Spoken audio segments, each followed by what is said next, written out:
Lahat ng takot sa inyong damdamin, ang pangalan niya ay laging tawagin, at siya'y nakikinig sa bawat hinais. Mapagpalang umaga po sa inyong lahat. Kayo po ay nakikinig sa programang Manalig Ka. Ito po ay isang oras na pagninilay at talakayan tungkol sa Ebanghelyo ngayong araw ng linggo.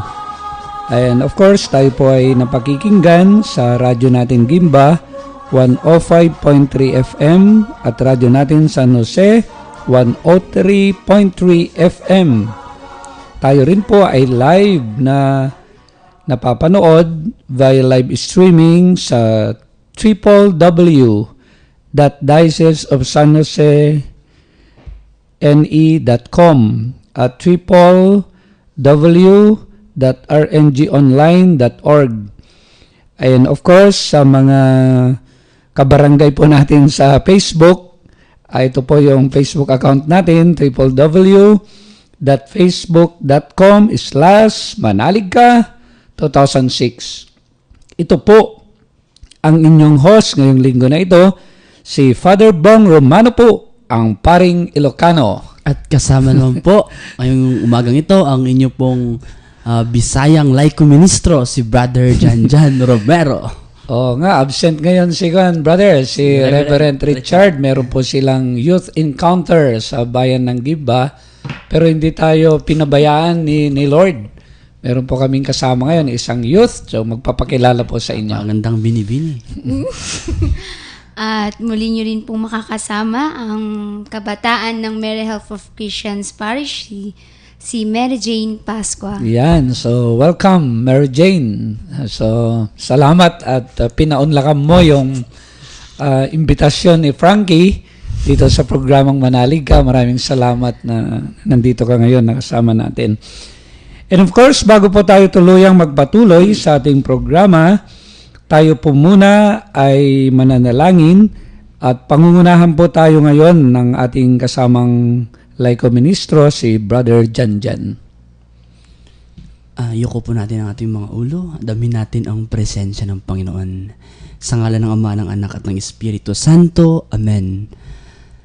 Ama naming mapagpala, kami po ay nagpupuri at nagpapasalamat sa iyong kadakilaan.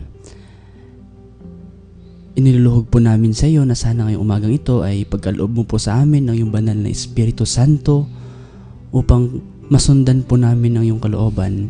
Naway sa pagnilay-nilay namin ngayon, marami kaming ma-share sa aming mga kapwa, lalong-lalo na po sa mga nakikinig ngayong umagang ito. Sana po ay ma-inspire po namin sila sa tulong ng iyong banal na Espiritu Santo. Iniluluhog din po namin sa iyo, Ama, na sana po ay bigyan mo po kami ng wisdom upang patuloy po na ma-share po namin ang iyong banal na salita sa nakikinig ngayong umagang ito. Lahat ng ito hinihiling namin sa pamamagitan ng iyong anak na si Jesus na aming Panginoon, magpasawalang hanggan. Amen. Amen. Sa ngalan ng Ama, ng Anak at ng Espiritu Santo. Amen. Ngayon po ay iniimbitahan kayo na ihanda rin ang ating sarili ngayon at pakikinggan natin ang Ebanghelyo sa linggong ito na babasahin po sa atin ni Mary Jane.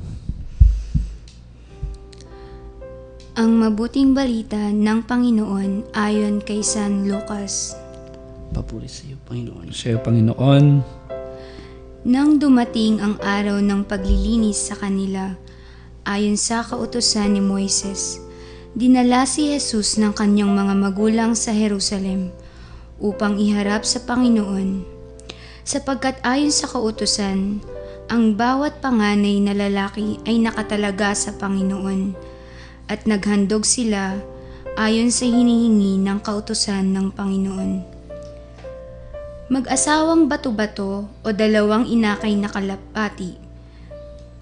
May isang tao noon sa Jerusalem, ang pangalay Simcon. Matapat at malapit sa Diyos ang lalaking ito at naghihintay sa katubusan ng Israel. Sumasa kanya ang Espiritu Santo na nagpahayag sa kanya na hindi siya mamamatay hanggat hindi niya nakikita ang Mesiyas na ipinangako ng Panginoon. Sa patnubay ng Espiritu Santo, pumasok siya sa templo at nang dalhin doon ng kanyang mga magulang ang sanggol na si Jesus upang gawin ang hinihingi ng kautusan. Siya'y kinalong ni Simeon. Ito'y nagpuri sa Diyos na ang wika, "Kunin mo na, Panginoon, ang iyong abang alipin. Ayon sa iyong pangako, yamang nakita na ng aking mga mata ang iyong pagliligtas na inihanda mo para sa lahat ng bansa. Liwanag itong tatanglaw sa mga hintil at magbibigay karangalan sa iyong bayang Israel." Namangha ang ama't ina ng sanggol dahil sa sinabi ni Simeon tungkol sa kanya. Binasbasan sila ni Simeon at sinabi kay Maria, "Tandaan mo, ang batang ito'y nakatalaga sa ikapapahamak o ikaliligtas ng marami sa Israel. Isang tanda mula sa Diyos, ngunit hahamakin ng marami, kaya't mahahayag ang kanilang iniisip." Dahil diyan, ang puso mo'y para na ring tinarakan ng isang balaraw. Naroon din sa templo ang isang propetang babae na ang pangalay Ana, anak ni Fanuel na mula sa lipi ni Aser. Siya'y napakatanda na, 7 taon lamang silang nagsama ng kanyang asawa nang siya'y mabalo. At ngayon, 84 na taon na siya. Lagi siya sa templo at araw-gabi sumasamba sa Diyos sa pamamagitan ng pag-aayuno at panalangin. Lumapit siya ng oras ding iyon at nagpasalamat sa Diyos. Nagsalita rin siya tungkol kay Jesus sa lahat ng naghihintay sa pagpapalaya ng Diyos sa Jerusalem. Nang may isagawa nila ang lahat ng bagay ayon sa kautusan, bumalik na sila sa kanilang bayan sa Nazaret, Galilea. Ang batay lumaking malakas, marunong at kalugod-lugod sa paningin ng Diyos. Ang mabuting balita ng Panginoon. Pinupuri ka namin, Panginoong Jesucristo. So maraming salamat una sa nanalangin, namuno ng panalangin si Brother Jan. At pangalawa, sa nagbasa nga po sa ating ebanghelyo ngayon, si Sister Majen. So yan, maraming salamat. At muli po, tayo po ay napakikinggan sa radyo natin Gimba, 105.3 FM at radyo natin San Jose, 103.3 FM. At ganun nga po, tayo rin ay live na napapanood to the streaming sa www.diocesofsanjose.ne.com at sa www.rngonline.org at sa paborito ni Jan at ni Majen, yung sa Facebook account natin. Makikita rin po www.facebook.com/manaligka2006. So napakinggan po natin yung ating ebanghelyo ngayon. At sabi mo kanina, Brother Jan, ito ay tungkol sa dinarasal din natin, Santo Rosario. Yung presentation in the temple, yung ginawa ay pagdadala sa Panginoon sa templo. At ngayong araw din na ito ay ipinagdiriwang natin yung tinatawag na Candelaria. Pero isang bayan sa Pilipinas na piyestang-piyesta ngayon, yung Candelaria, Quezon, ganyan. At ito nga po ay yung Candle Mass na tinatawag. Yung mga pari po ay magbabasbas ng kandila. So ipaalala nyo po kila Father, yung bibindisyonan yung kandila. Dahil isa nga pong debosyon natin palagi na nagsisindi po tayo ng mga kandila. At itong tradisyon na ito ay makikita nga yung pananalita, yung sa Ebanghelyo, yung sinasabi kasi dyan sa Luke 2, verse 32, liwanag itong tatanglaw sa mga hintil. At napakahalaga po ito na simbolo yung kandila na iniilawan natin palagi para paalala sa atin ng liwanag ng mundo ay ang ating Panginoong Heso Kristo. Kaya yan po ang i-discuss natin mamaya, yung tungkol nga po sa ating Panginoon, yung presentation po niya sa templo at yung Panginoon din bilang liwanag ng mundo. Kaya wag po kayong alis at sama-sama po nating pagninilayan ng Ebanghelyo at magbabalik po ang programang Manalig Ka.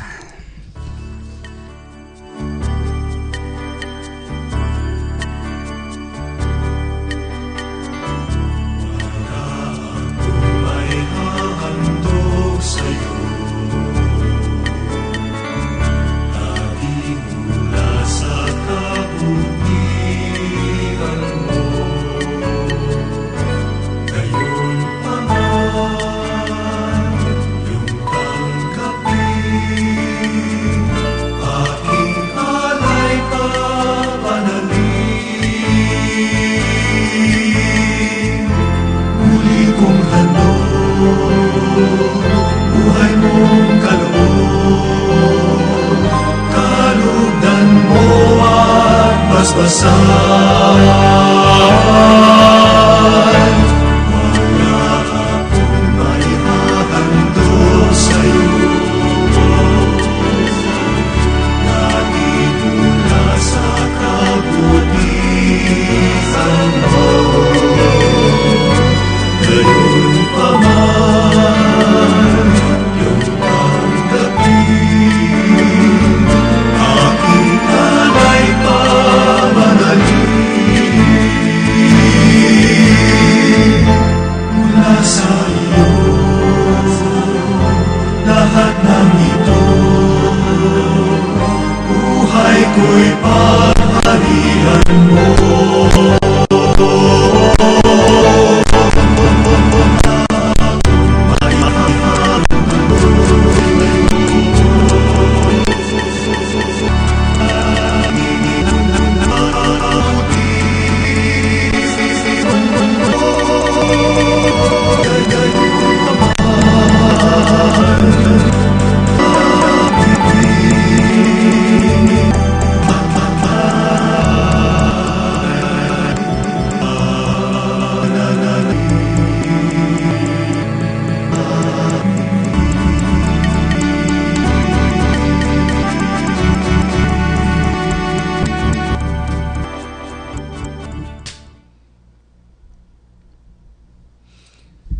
Nagbabalik po ang programang Manalig Ka at ito pa rin po ang inyong kabsat, ang paring Ilocano, si Father Bong Romano po. At ang yung laiko ministrong Bisaya, si Brother Jan Romero po. At ang kabataang walang kataga, Melvin. Ay, walang kataga. Ibig sabihin walang code, kayo po Ah. Bisaya. At ako po muli ang kabataang walang kataga, Ate Mary Jane Pascua. okay, so maraming salamat, Ate Mary Jane. So kagaya nga po ng nabanggit kanina, napakahalagang araw po na ito dahil pinagdiriwang din natin itong presentation of the Lord, yung pagdadala sa Kanya sa templo. At ginagawa natin ito na kabahagi na yung pagbibindisyon ng mga kandila. Ang tawag nila dito ay Candelaria. Candelaria. Sa Bisaya ba nung tawag dito? Candelaria din po. Candelaria. So sa Katagalugan ay Candelaria din. Sa English, Candlemas. So nagbabasbas po dito yung mga pare, may mga maikling prosesyon para ipakita nga yung simbolo na si Kristo yung liwanag ng sangkatauhan.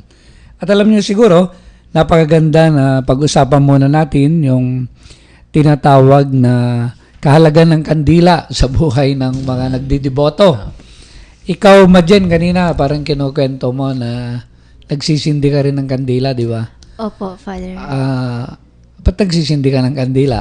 Paano ginagawa mo nito? Para po kasi sa akin, yung kandila, totoo nagbibigay liwanag siya. Tapos pangalawa, halimbawa sa patay, parang o kahit sa sino man, parang inaalay mo yon sa pagdarasal. Simbolo ng pagdarasal sa isang tao o kanino man. So napaganda po yun, yung kasama, kalakip, yung katambal ng kandila na ito, yung pagdarasal, at yun yung napakahalaga. Kasi yung iba, yung kaminsan tulos na lang sila ng tulos ng kandila. Opo. Akala nila yun na yung dasal. Kundi matulungan ka sana ng atmosphere ng pagtutulos ng kandila na may liwanag para lalong magliwanag yung isip mo na magdasal talaga. Yung mawala, yung kadiliman ng isip mo para magdasal. So ikaw, brother, nakagawian nyo rin ba na practice na may kandila? Apo, Father, sa amin po sa Bisaya, dumadalaw po kami sa kuta na tinatawag na merong pong gruto doon ni Mama Mary. Gruto daw, gruto. Groto. Groto ni Mama Mary. So, yun po, Bisaya. meron pong specific na lugar doon kung saan doon po yung tulusan ng kandila. Tapos, marami pong nagtutulos ng kandila. Kakibat po, kasabay po ng pagdarasal. So, sinasabayan po ng iba minsan yung pagtatapos ng dasal kapag ubos ng kandila. So, minsan mga 30 minutes to 45 minutes yun. Yung diboto talaga na na nafe-feel nila na mas taimtim yung pagdarasal pagka yung mayroong bang liwanag. Tama po yung sinasabi mo na Padre na. At yung liwanag nga na yun, ibig sabihin yung kaliwanagan, yung meron kang good intention na ginagawa kapag nagtutulos ka. Kasi yung minsan, negative. Pagtutulusan nila yung kaaway nila, parang isusumpa. Oo, yung ganon.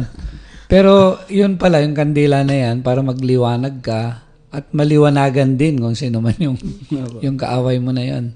At alam mo, ako naman, yung nakasanayan ko, kapag dinadalaw ko yung mga mahal ko sa buhay sa sementeryo. Actually, nung Pasko, sinamahan mo ako, brother, no? So, pumunta kami doon at nung inilagay namin yung kandila doon, ay tsaka kami nagdasal. So, palagyan, napakaganda nga po na pag may kandila kang nakikita na may sindi, ay naalala mo na palagi na magdasal. So, napakahalaga yon sa buhay natin. Kaya ito nga po ay reminder po sa atin. Ngayong araw ng linggo, magpabindisyon po kayo ng mga kandila kila Father para ito nga pong mga kandila na ito ay magamit natin, maging kasangkapan natin para lalo pa na ma-inspire tayo sa pagdarasal. So, napakahalaga po yan. At siguro, Brother Jan, isa ring katekismo na sana nga po, yung binabanggit mo kanina, meron ng mga tulusan ng kandila. So, palagi na kinakatekize namin doon sa Muñoz na wag sanang magsisindi ng kandila sa loob ng simbahan. May kinukwento ka kanina yata, Jen? Yung para ma-remind, no? Isa pong paalala, katulad po kasi nang nangyari nung nakaraang taon sa parokya ni Maria Mapag-Ampon ng mga Kristiyano. Banda pong alauna ng hapon yun or mga 1 onwards. Nangyari po sa Adoration Chapel kung saan nandun yung Blessed Sacrament or yung katawan ni Kristo. Yung altar, may nakaturo kasing kandila doon, di napansin, yung altar po may tela. Yun, na hindi, buti na lang po naagapan. Ayun. Naagapan agad, nasusunog na yung tela. So parang parang isang mabigat yun na dalahin ng isang parokya. Yun po, ang ginawa po namin nag-holy hour, nagdasal, nag-alay ng dasal, parang panghihingi ng tawad. Kaya dapat po talagang mag-ingat na magtulos ng kandila lalo sa altar, sa loob ng simbahan o sa lalong-lalo na sa Adoration Chapel. Or wag na talagang magtulos doon kasi meron namang mga tulusan sa labas.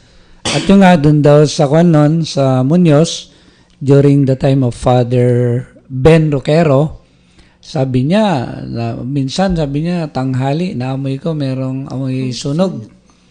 Dahil napakalakas daw yung pang-amoy niya sa usok na ganon. Pagtingin niya, nagliliyab na yung santo. At alam mo, Father Bong, sabi niya, yung santo nun na si Saint Anthony, naging Saint Martin de Porres. Alam mo ba kung bakit Saint Martin de Porres? Naging itim. Naging Nazareno. So, ganun ang nangyari. Kaya reminder po, magandang debosyon yung magsindi po ng kandila, pero sana po iwasan na natin doon sa loob. At sana maunawaan nyo po yung mga pari, yung mga katikis na nagtuturo na wag na po doon sa loob ng simbahan magtulos. So, yun po. At sana maging mabiyaya, maging makahulugan po itong araw na ito sa inyo, yung Candelaria na ito, upang maalala po natin yung kahalagan ng araw na ito, dahil ang inaalala nga po natin pag pinagdiriwang natin yung araw ng Candelaria ay si Kristo bilang isang liwanag ng mundo. At mamaya yan, i-discuss natin. Pero napakahalaga yung darako tayo ngayon doon sa gospel. Yung ebanghelyo po kasi, kagaya nga po ng sinasabi namin, ay idinala si Jesus doon sa templo. Dahil isang kaugalian nila yon, yung panganay na anak ay idadala mo sa templo at ikaw ay mag-aalay. At dalawa nga yung gagawin nila doon, hindi lang yung presentation ng Panginoon sa templo, ipipresent siya bilang panganay na anak, kundi yung purification din ng ating Inang Maria. Dahil nakaugalian nila na kapag ikaw ay nanganak, ikaw ay magkakaroon ng purification, yung period. Actually, sabi nga nila ay 40 days after na pagkapanganak, paglilinis. Kaya siya ngayon ay pumupunta doon at bilang alay, bilang kapalit, yung gagawin nilang presentation, at the same time yung purification nga. Yung pagmayaman ka kasi noon, pwede kang mag-alay ng tupa. Kung big time ka, kasi kung may pambili ka. Kung poor ka naman, ay iaalay mo ay bato-bato kaya yung kalapati. So, ganyan. Kaya makikita mo yung Inang Maria, ang inalay lang yata nila ay turtle dove ba? Opo, inakay na kalapati.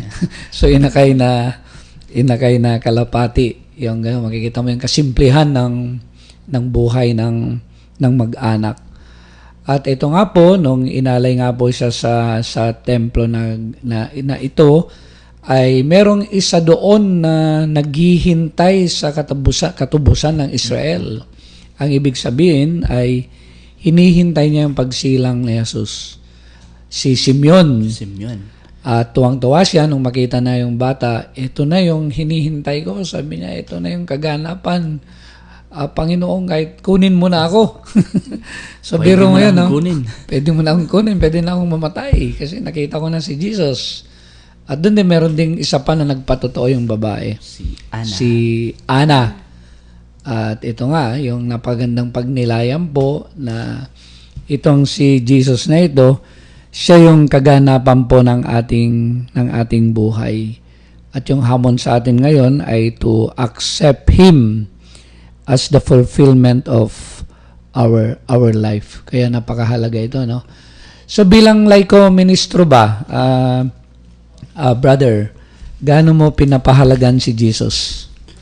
Father, bilang laiko ministro, unang-una, sinisentro ko po. Hindi naman po ako perfecto, di ba? Pero sinisentro ko po palagian si Kristo. Pag sa homily po namin, sa homily ko po specifically, ay sinisentro ko po palagi itong si Kristo. Ang dinadala ko ay si Kristo. Kaya nga po, pagka yung mabuting balita, so pag pinapahayag ko po yung mabuting balita, ay talagang masaya, masigla. Yung hindi naman siguro matatawag ng mabuting balita kung naghuhumili ka, nakasimangot ka. So, kailangan din ng kasiyahan, galak.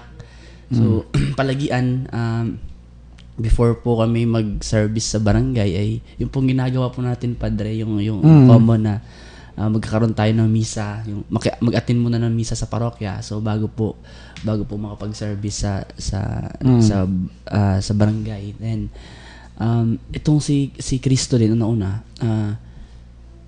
napakagandang gawing inspirasyon, di ba? So, palagian po talagang unti-unti po, talagang nakukonvince ako mismo nakukonvince na ito talagang Kristo na to, yung Diyos natin na to, yung talagang nagbibigay sa atin ng kaganapan, yung satisfaction, yung pagka, minsan nga po nagsasalita ako, napakaganda nung homily ko, naririnig ko, hindi ko alam kung saan siya nanggaling. So, minsan nafe-feel ko, naramdaman ko na hindi na sa akin nanggaling yun. Yung para bang ako mismo ay natutuwa sa mga salita na lumalabas sa bibig ko. So, palagian po ay binubuksan ko po yung aking sarili na bilang instrumento ng Diyos, instrumento ng Banal na Espiritu Santo. So, yun po yung palagi kong pinagpipray bago mag-service na sana po ay gamitin ako instrumento ng Panginoon para po sa pagpapalaganap ng mabuting balita. So, Majen, ikaw, paano mo pinapahalagahan si Jesus? Bilang isang kabataan din, ano? Apo. Ako, Father, bilang kabataan, una, pinapakita ko yung pagpapahalaga ko sa kanya, yung pag-aalay ng pagsisimba tuwing araw ng linggo. Pangalawa, kapag po may problema ako, siya yung una kong nilalapitan, simbahan. Kasi hindi parang kasi, Father, naging nasa isip ko na hindi tao yung pinag-aalayan ko ng problema o pinagsasabihan. Para kasing nakasanayan ko na magaan sa loob ko na siya. Sa kanya ko unang sasabihin, sa kanya ako magdarasal. Tapos, pangatlo po, pinapahalagan ko ang Panginoon sa pagpapakita ko ng paglilingkod. Ito nga, volunteer youth po ako sa simbahan. Kapag may free time ako na sa school na walang ginagawa, dun ko binubuhos yung oras ko. Tapos, konting banding, gano'n, ng mga kabataan. Yun po, yung tatlong bagay na inaalay at pagpapahalago ko sa Panginoon. Yeah. So, ngayon nga, yung napakahalaga na invite din natin yung mga tao na mapahalagan nila nga yung Eucharist. Dahil yung Eucharist ay si Kristo, di ba? Tapos si Kristo ay yung Holy Eucharist. At alam natin, ako kapag nagmimisa palagi, yun yung binibigyan ko ng diin para maunawaan nila na yung tatanggapin natin ngayon ay yung katawan ni Kristo. At itong banal na misa na ito ay itinalaga niya noong huling hapunan. At ito nga yung napakahalaga na biro mo, yung huling hapunan na yon, yung Holy Thursday, bago siya mamatay ng Good Friday, biro mo yung pagmamahal niya talaga sa atin para hindi niya tayo iwanan na nag-iisa, para patuloy pa rin yung pagbibigay niya ng katawan sa atin, para manourish tayo spiritually. At napakahalaga nga ito dahil siya yung tinapay ng buhay. Biro mo yun, yung maunawaan mo lang na siya yung kaganapan ng buhay, tapos siya yung tinapay ng buhay. Ano pa kaya yung hahanapin mo talaga, di wala na. Kaya yung mga santo, nung maunawaan nila ito, di ba, yung sasabihin nila, Christ alone is enough. Si Mother Teresa, sabi nga, yung give me Jesus, only Jesus, and always Jesus. Sana yung nga po yung level na maunawaan lahat ng mga Katoliko na hindi pwede na hindi mo kilalanin si Jesus sa buhay mo. Lalo na yung mga kabataan ngayon, yung palagi kong naririnig sa youth catechism, na yung mga kabataan daw ay naghahanap ng kaligayahan sa mundo. At sabi nga ni Pope Benedict, itong hinahanap ninyo na kaligayahan ay merong pangalan at merong muka. Ang pangalan niya ay Jesus. So yun, kaya napakahalaga. So itutuloy natin itong pagninilay natin ito at huwag po kayong aalis. Pagagalitan kayo ni Ate Majen at ni Brother Janjan. Magbabalik po ang programang Manalika.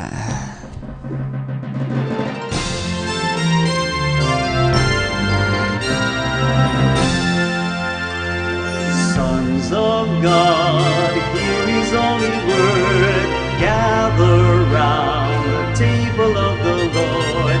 Eat His body,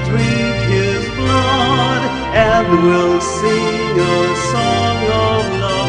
Hallelujah, hallelujah, hallelujah. Brothers, sisters, we are one, and our life has just begun. In the Spirit we are young, we can live forever. Sons of God, hear His holy word, gather round the table of the Lord, eat His body, drink His blood, and we'll sing a song of love. Hallelujah, hallelujah, hallelujah. Shout together to the Lord, who has promised our reward, happiness 100-fold, and we'll live forever. Sons of God, hear His holy word, gather round the table of the Lord, eat His body, drink His blood, and we'll sing a song of love. Hallelujah, hallelujah, hallelujah, hallelujah. Jesus gave a new command, that we love our fellow man, till we reach the promised land, where we'll live forever. Sons of God, hear His holy word, gather round the table of the Lord, eat His body, drink His blood, and we'll sing a song of love. Hallelujah, hallelujah, hallelujah. If we want to live with Him, we must also die with Him, die to selfishness and sin, and we'll rise forever. Sons of God, hear His holy word, gather round the table of the Lord, eat His body, drink His blood, and we'll sing a song of love. Hallelujah, hallelujah, hallelujah. Make the world a unity, make all men one family, till we meet the Trinity, live with them forever. Sons of God, hear His holy word, gather round the table of the Lord, eat His body, drink His blood, and we'll sing a song of love. Hallelujah, hallelujah, hallelujah. With the church we celebrate, Jesus coming we await. So we make a holiday, so we'll live forever. Sons of God, hear His holy word, gather round the table of the Lord, eat His body, drink His blood, and we'll sing a song of love. Hallelujah, hallelujah, hallelujah, hallelujah.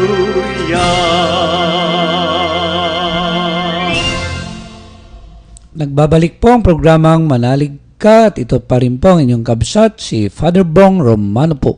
At ang yung laiko ministrong Bisaya, si Brother Jan Romero.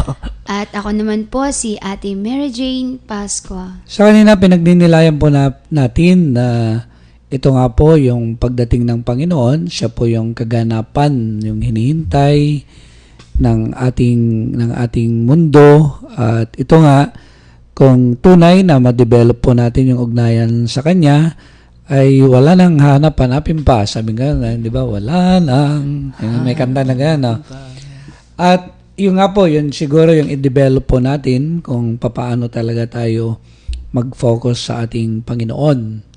Kasi nga po, yung nga, kung minsan may mga karanasan tayo na Katoliko nga, meron na bang ibang mga practices na ginagawa, kung minsan Katoliko pero Rizalista, mga ganyan.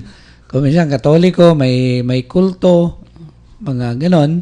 Kaya dapat i-purify po natin na talagang sana maunawaan natin na Christ alone is enough. At ganoon din kung minsan, sinasabi mo na sumasampalataya kay Kristo, ang dami mo namang pamahiin. At imagine, di ba, marami kayong mga sa bahay, kung minsan, no, yung mga ganoon. Kung minsan nga, meron akong nakikita, hindi makapagdasal kasi wala daw atang. parang mga ganon kung minsan. Lalo na sa mga kasal, mga ganon, napakarami nilang mga pamahiin sa mga patay. At ito po yung hamon sa atin na sana magsentro tayo palagi sa Panginoon. At kanina rin po ay pinagdinilayan natin na yung Panginoon, siya yung liwanag. Liwanag siyang tanglaw sa mga hintil. Kaya nga po napakahalaga na simbolo yung ilaw, yung kandila. At kung minsan nga, makikita natin, di ba, yung sa binyag. Kita mo kapag ipoproklama ng pare, pag yung mga ninong at ninang, may mga hawak na mga kandila, sabing ganon ay si Kristo ang liwanag ng mundo. So yung ganon. At ito nga po yung pagkilala na si Kristo ang liwanag ng mundo na dapat nating sundan. Yung panawagan din na tayo ay mabuhay sa kaliwanagan. Kasi naglalaban yan, Tita Majen.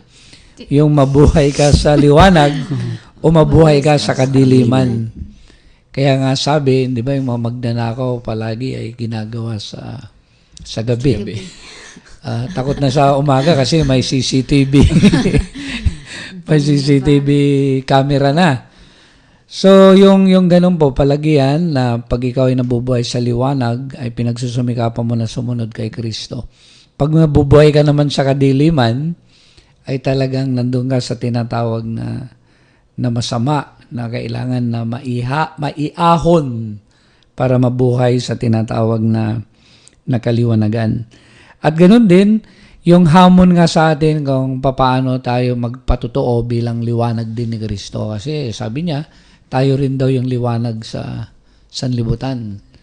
Tayo ay ilaw at asin ng sanlibutan. Kanina, Brother Jan, meron kang sinasabi, yung gospel yata nung last Sunday. Last Thursday. Yung sabing gano'n, yung walang mag-iilaw ng ilawan na itatago sa ilalim ng lamesa. O kailangan na makita yung... Ang ibig pong sabihin nun, yung sana magliwanag yung ating pagiging Kristiyano, ipakita natin yung ating pagiging Kristiyano. At siguro, dito tayo ngayon magbabahaginan ulit, Ate Majen, papaano tayo nagiging ilaw ng sanlibutan? So, ikaw, Brother Jan. Ako po, Father, minsan, yung palangiti daw po ako, palabati, gano'n, yung friendly. So, minsan, yun po yung mga ginagawa ko, palagian, yung ginagawa ko. May nakasimangot po ako nakasalubong na ali. Nung pong hinitian ko siya, bigla pong nagliwanag yung mukha niya, nag-response din. Oh, ngumiti din. Kaya, galing naman ng power of smile, di ba? Power of smile na tinatawag. So, simpleng bagay lang na nakaka-inspire ka ng kapwa, napapangiti mo yung kapwa mo. So, talagang ako rin ay parang masaya. Masaya na rin ako na nakapagpapasaya ko ng kapwa. So, yun po, Padre. Alam mo yung bago magsalita si Ate Majen, yung naalala ko si Pope Francis, sabi niya, hindi ko maintindihan, sabi niya, hindi ko maunawaan na kung ikaw ay isang Kristiyano na hindi ka marunong nang umiti. Sabi niya gano'n. Hindi daw niya maunawaan yon. dapat tayo na may pananampalataya, tayo na mga Kristiyano, ay dapat daw na palangiti at ipakita natin, sabi niyang pananampalataya natin na mayroong kaligayahan, may kasiyahan. Kasi nga naman, minsan, no, ang daming Katoliko talaga na sa loob ng simbahan, no, yung sabihin ko gano'n, ibigay natin ang tanda ng kapayapaan. Ano, nakaburaot pa rin. Kaya sasabihin ko minsan, batiin po natin ngayon, bigay natin ang tanda ng kapayapaan, kamayan nyo yung katabi nyo, ngitian ninyo. Ayan, talagang, kahit yung manakasimawat ko minsan, sabi yung hirap pong ngumiti, ano? So, yung ganon. So, simple na nagiging ilaw ang iyong ngiti sa mga nakasimangot.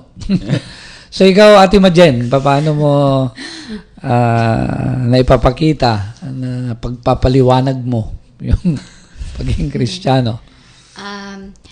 Bago po ako mag-share, Father, sana may mga kabataan ngayon na naririnig ngayong linggo. Marami yan. Kasi makaka-relate sila. Father, sa aming mga kabataan, ito konting ano lang, ngingiti, kasi hindi naman siguro karamihan o yung iba. Kami ngingiti lang kami pag may nakita kaming gwapo. Kaya, Wow naman! ako, Father, gawain ko yun. Pati si Ngingiti lang MM, ako. tsaka si Joan, ano? Opo, Ano, ngingiti ano, lang oh. kami, Father, Oh. kapag may mga gwapo kami nakikita, Wow. o cute, ganon. Pero yung makakasalubungan mo sa akin, Father, kasi depende na lang kung kakilala ko siya. Pero kung hindi ko kakilala, hindi ko po Ganun ba? ngingitian. Kaya pala pag nakikita mo ako, palagi kayong nangingiti. Nakikita lang yung Tuloy. Nawala ako. Pag may, Tapos po, pero Father, ginagawa ko yun sa mga bata pag nakikita oo. ako. Kasi Yun, tama. hindi mo yun maaalis yung aliw pag may mga bata kang nakikita. Ako po, nagbibigay ilaw sa, unang-una sa lolo't lola ko po, sa magulang ko, sa pamamagitan po ng minsan tinutulak ko silang magsimba. Sa magulang ko po kapag may bagay silang hindi maling ginagawa, itinatama ko. Tapos pangalawa, sa mga kapwa ko po kabataan, kapag may samaan ng loob, ganyan, parang pilit iniintindi, pilit mo siya lang ina-approach. Siyempre, Father, kasi kasama yon, kaya nga magbibigay ilaw ka sa kanila eh. Siyempre, ikaw yung parang magiging modelo o magpapakita ng kagandahang ugali, ng kabaitan.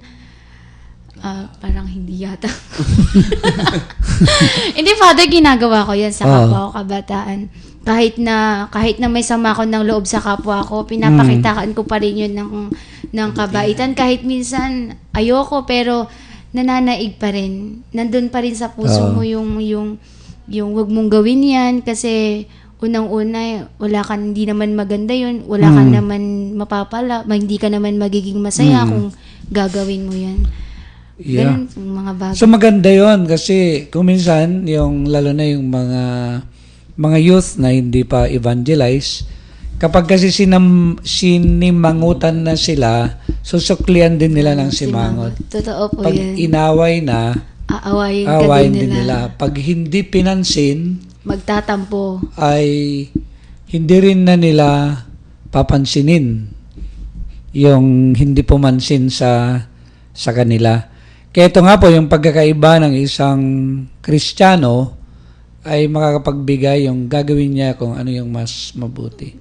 At sana nga, Majen, ay dumami pa yung youth na nakatulad mo. Yung ganun yung Sana, pananaw at pinagsusumikapan na isagawa talaga. And of course, ganun din yung siyempre kapag tayo ay ilaw ng mundo, kailangan na maipakita rin natin sa mga pagmimisyon natin. At ito yung napakahalaga dahil ngayon nga po ay taon ng bagong ebanghelisasyon at taon ng mga laiko. Ang sabi nga, yung theme ng taon ng mga laiko ay isa buhay si Kristo at ibahagi si Kristo. So, napakahalaga po yun. At alam nyo, yung Siguro nga kung ito yung maisabuhay natin bilang liwanag nga ng mundo, halimbawa, ma-influensyan natin yung politics, yung politika, na talagang Christian politics, yung mangibabaw, di napakaganda sana, no? Napaka-unlad siguro ng bansang Pilipinas noon. Hindi na kailangan yung tita ko, yung mga pinsan ko, kaya kapatid ko, ay pupunta pa sa ibang bansa para maging domestic helper. So, nakakalungkot. Kaya napakahalaga po yan na sana patuloy na maging ilaw tayo. Dahil yung yung kung titignan mo yung bansang Pilipinas, majority Christians. Kaya lang, yung hindi nananaig yung ating pagiging Kristiyano. Hindi tayo nag-iilaw bilang mga Kristiyano. Tayo ay pundi o kaya andap-andap. Minsan po, Padre, hamon din po para sa atin yung pag-share natin, yung sharing, yung papaano natin i-share itong si Kristo, papaano natin ibahagi si Kristo. Kaya minsan po yung ibang mga Kristiyano din ay para bang sinasarili, sumasamba, nag-iisa, yung parang, yung hindi marunong makisalamuha, yung mga ganun. So, para bang sinasarili lang, hindi marunong mag-share kay Kristo, tungkol kay Kristo, ang pinag-uusapan ay chismis. Buti sana kung ay chismis si Kristo, di ba, Padre? Mga ganun po, Padre. So yun, napakahalaga po. Sana nga, yung manaig na yung pagiging Kristiyano natin talaga. Alam yung kanina kinukwento ko, kasi sumisinyas na si Brother Frankie, pero napakahalaga. Yung kwento practical, ito kwento ng isang kaibigan ko nga na doon daw sa office nila, feeling niya napaka-selfish nung mga ka-office mate niya. At sabi niya, gagawa ko ng gimmick. Sana nga mag-click, sabi niya. Nagdala daw siya ng jar na bote na nakikita ko ano yung ilalagay doon. Naglagay siya ngayon ng candy. Ganyan. So, siguro, 1/4 nilagay niya. At inilagay niya doon sa counter at in-invite niya sila. Uy, baka gusto niyo na candy kuha lang kayo dito. Libre to, libre. So, ganun.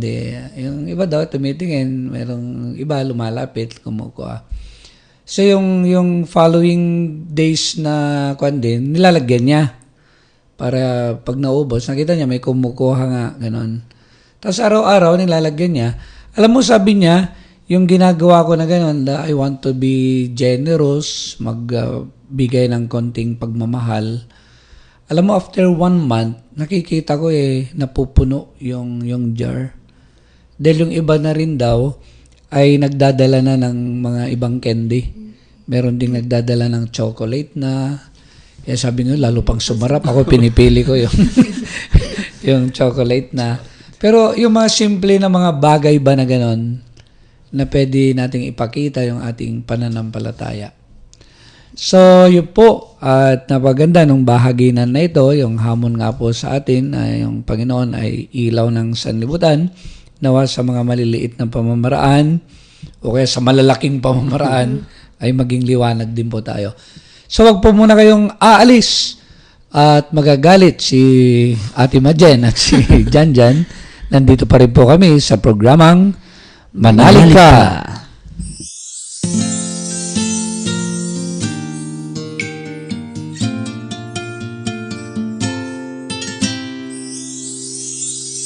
We're here to bless your name, gathered as your family, to praise you and proclaim your faithfulness and mercy. We give you glory, we give you honor, we give you everything we are.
Nagbabalik po ang programang Manalig Ka. Ito pa rin po ang inyong kabsat, ang paring Ilocano, si Father Bong Romano po.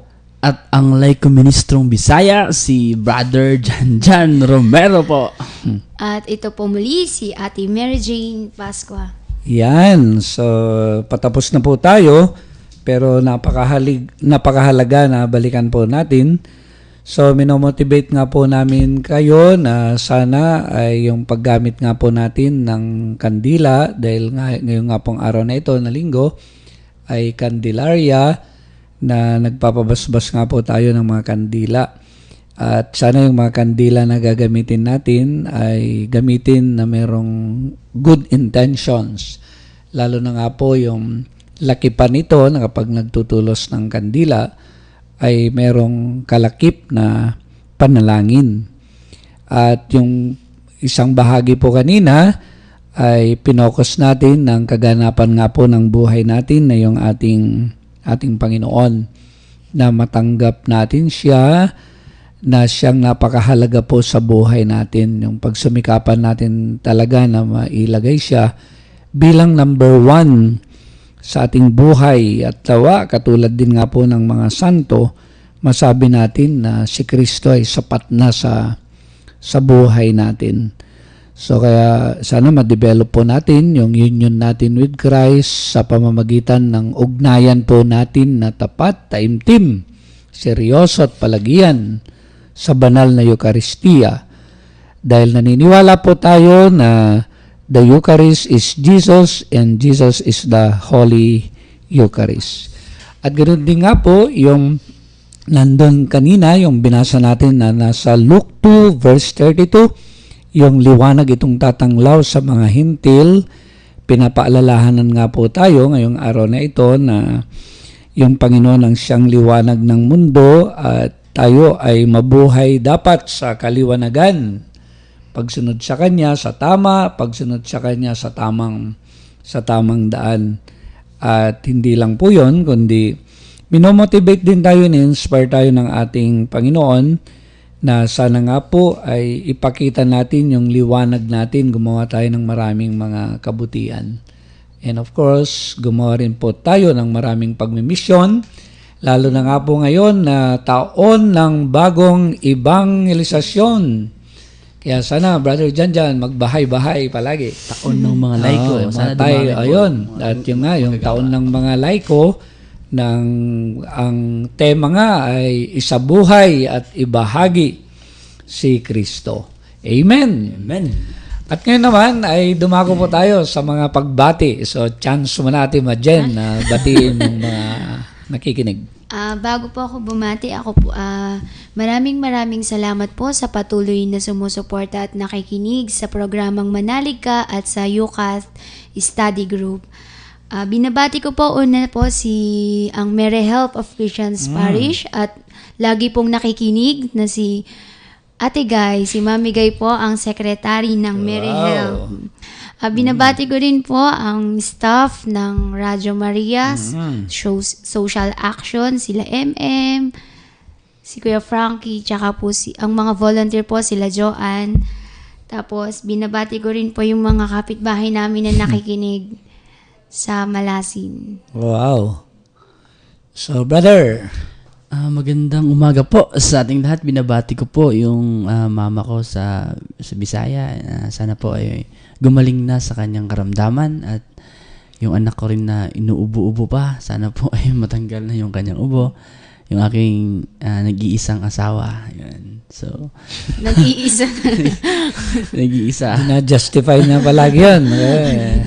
Tapos, mga kasamahan kong Laiko Ministro sa parokya ng San Sebastian Parish ng Muñoz. Sa mga kasamahan kong kadeki sa diocese, mga kadeki sa Muñoz, mga damayang Kristiyano, at sa lahat po ng nakikinig ngayong umaga, isang mapagpalang umaga po sa inyong lahat. Ako po yung mga nasasakupan ng katedral, yung mga laiko ministro na nagpunta na sa mga barangay dito sa katedral na habang nagbibiyahe ay nakikinig sa Manalig Ka, naganda ng homily. At ganoon din yung mga taga-Gimba po, napakaraming nakikinig dyan sa palengke. Yung mga kabarangay ko po sa barangay Maturanok, yung mga kamag-anak. So maraming salamat na patuloy po na nakikinig kayo sa ating radio program. So mabuhay po kayong lahat, pagpalain kayo ng ating Panginoon. So ngayon ay darako na tayo sa panalangin. Sa ngalan ng Ama, ng Anak, ng Espiritu Santo. Amen. Mapagmahal na Ama, maraming salamat sa linggong ito na pinagbuklod-buklod mo na naman kami upang minsan pa ay mapagnilayan ng salita na siyang nagbibigay ng inspirasyon at buhay sa amin.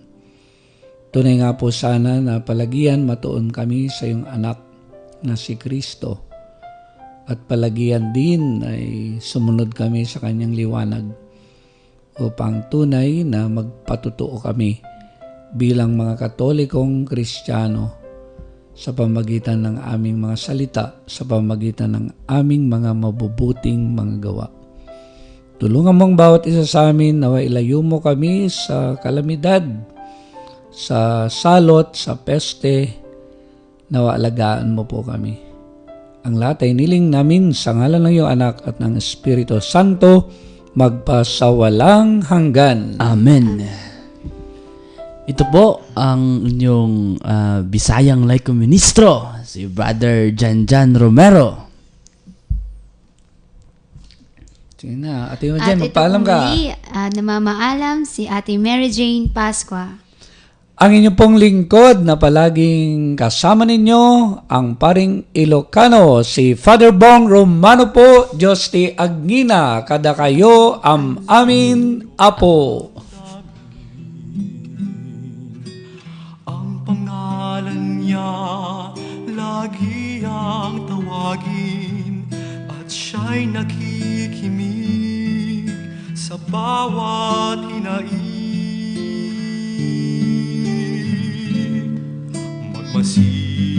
Magmasid at mamulat sa kanyang kapangyarihan.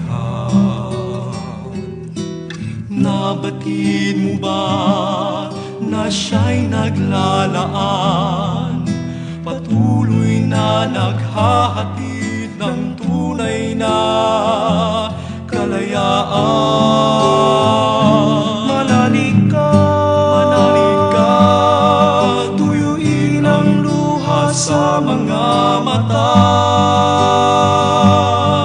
Hindi siya panaginip, hindi siya isang pangarap, siya ay buhay. Manalig ka.